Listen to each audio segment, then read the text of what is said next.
जब खुद का चिराग बुझने लगे तो हसद करने वाला इस टेंशन में होता है कि मेरा चिराग बुझ गया तो मैं दूसरे का चिराग जलता हुआ कैसे देखूंगा। मगर अकल के अंधे को इस बात की समझ नहीं आती कि उस चिराग की रोशनी तो मेरे आंगन में भी होगी। और इसकी साफ मिसाल हमारे काबिल जोकर आजम है, जो अपने बड़े बाबूजी के साथ मिलकर मुसलसल खान को गिराने की कोशिश में है। वैसे जोकर आजम को शौकियां मारने का बहुत शौक है और शौकियां मारकर बेइज्जती करवाना भी इनके लिए आम सी बात है। लेकिन ज्यादा मजा तो तब आता है जब ये जनाब भरी महफिल में बात किसी और की करते हैं लेकिन बेइज्जती खुद की हो जाती है। वैसे जितनी ज्यादा ये तकरीरें करते हैं, अगर ये वही पैसा अवाम की खुशहाली पर लगा देते तो अवाम मान की तरह इन्हें भी दुआएं देती। लेकिन शायद किसी की भी दुआ में शामिल होने का इरादा इनका नहीं है, क्योंकि जो लोग हों ही बेचते तो उनको इज्जत कहाँ रास आती है। खैर जनाब ने एक और खिताब करके अवाम को फिर से बेवकूफ बनाने की कोशिश की है, मगर फिर जो जूतियां इन्होंने खुलेआम खाई उसके तो ये हकदार थे, क्योंकि इस लोटे ने बकवास की कि चेयरमैन पीटीआई के साथ जो कुछ हुआ वो कुदरत का निजाम है, अब कोई कुछ नहीं कर सकता। जिस पर इनको यह भी जानने की जरूरत है कि बहुत जल्द आपकी काले करतूत आपके पास पलट कर आएंगे। और फिर जिस अवाम पर इनको गुरूर है, वैसे इन जालिमों से ऐसी कोई उम्मीद तो नहीं कि ये भी कोई अच्छा अमल अच्छा काम करेंगे, क्योंकि इन्होंने जब भी की जुल्म और ज्यादती ही की। खान के खिलाफ साजिशें करके ये लोग समझते हैं कि हम लोग जीत जाएंगे, मगर यही इनकी सबसे बड़ी भूल और खुशफहमी है, क्योंकि जब नवाज शरीफ नाअहल हुआ था तब वो भगोड़ा मुल्क से बीमारी के बहाने भाग गया था, तो अब किस मुंह से ये लोटे खान का मुकाबला टके टके के लोगों से कर रहे हैं। अगर ये भगोड़ा इतना ही बहादुर होता तो अपनी नाअहली के बाद पाकिस्तान में ही रहता, ना कि बीमारी के बहाने लंदन भागता। और अब शहबाज शरीफ की तरफ से ये भी सुनने को मिल रहा है कि अगले वज़ीर आज़म नवाज शरीफ ही होंगे, जिस पर अवाम जानना चाहती है कि जो शख्स 3 साल से पाकिस्तान नहीं आया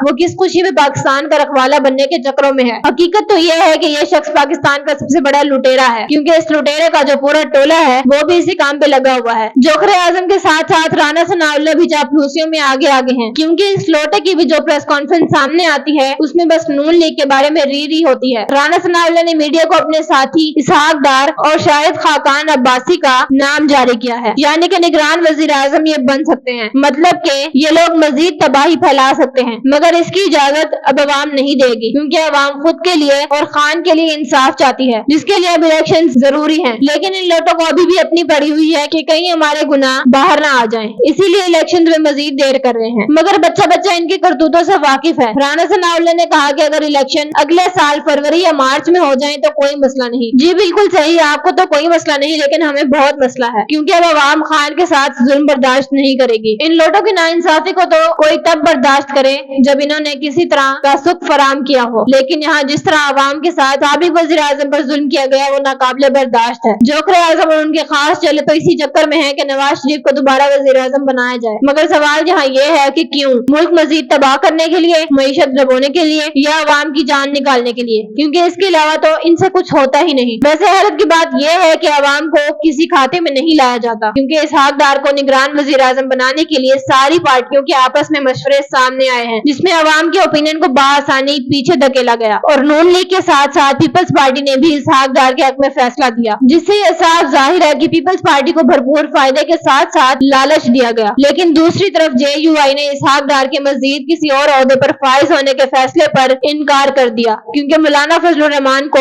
इसमें कोई फायदा नजर नहीं आया। अब यहीं से अंदाजा लगा लें कि किस तरह ये सारी पार्टियां आपस में अपने फायदे के लिए मिली हुई होती हैं, और साथ ही जब इन्हें अपना फायदा और मतलब निकलता नजर नहीं आता तो एक दूसरे के खिलाफ होते भी इनको शर्म नहीं आती। वैसे इन मुस्टंडों की इन सब चालाकियों से अवाम अच्छी तरह वाकिफ है कि ये सब लोग अब कौन सी चालाकियां करते हैं। वैसे ये मालूम नहीं होता कि ये लोग कौन सी प्लानिंग कर रहे हैं, मगर इतना तो हम यकीन से कह सकते हैं कि जो भी प्लानिंग होती है वो अवाम और मुल्क के खिलाफ, यानी कि दोनों को बर्बाद करने के लिए होती है। मगर ये लोग भी फिक्र ना करें, क्योंकि जिस तरह की ज्यादती करके इन्होंने खान को जेल करवाई, इनको भी कभी सुख का सांस नसीब नहीं होगा। खान तो अदालत से बाइज्जत बरी हो जाएंगे, लेकिन फिर इन लोगों का क्या होगा जो ये समझ रहे हैं कि इक़्तिदार में वापस आ गए तो खान को उम्र कैद की सजा देंगे, जिस पर इनको इस खुशफहमी से बाहर निकलने की बहुत जरूरत है, क्योंकि अवाम खान की थी और खान की ही रहेगी, और यही अवाम खान को वापस लाकर ही रहेगी। अवाम ने जितना बेवकूफ बनना था बन गई, अब ये अपनी खैर मनाए, क्योंकि साजिशें कितनी भी कर ली जाएं, जीत तो हमेशा सच की ही होती है।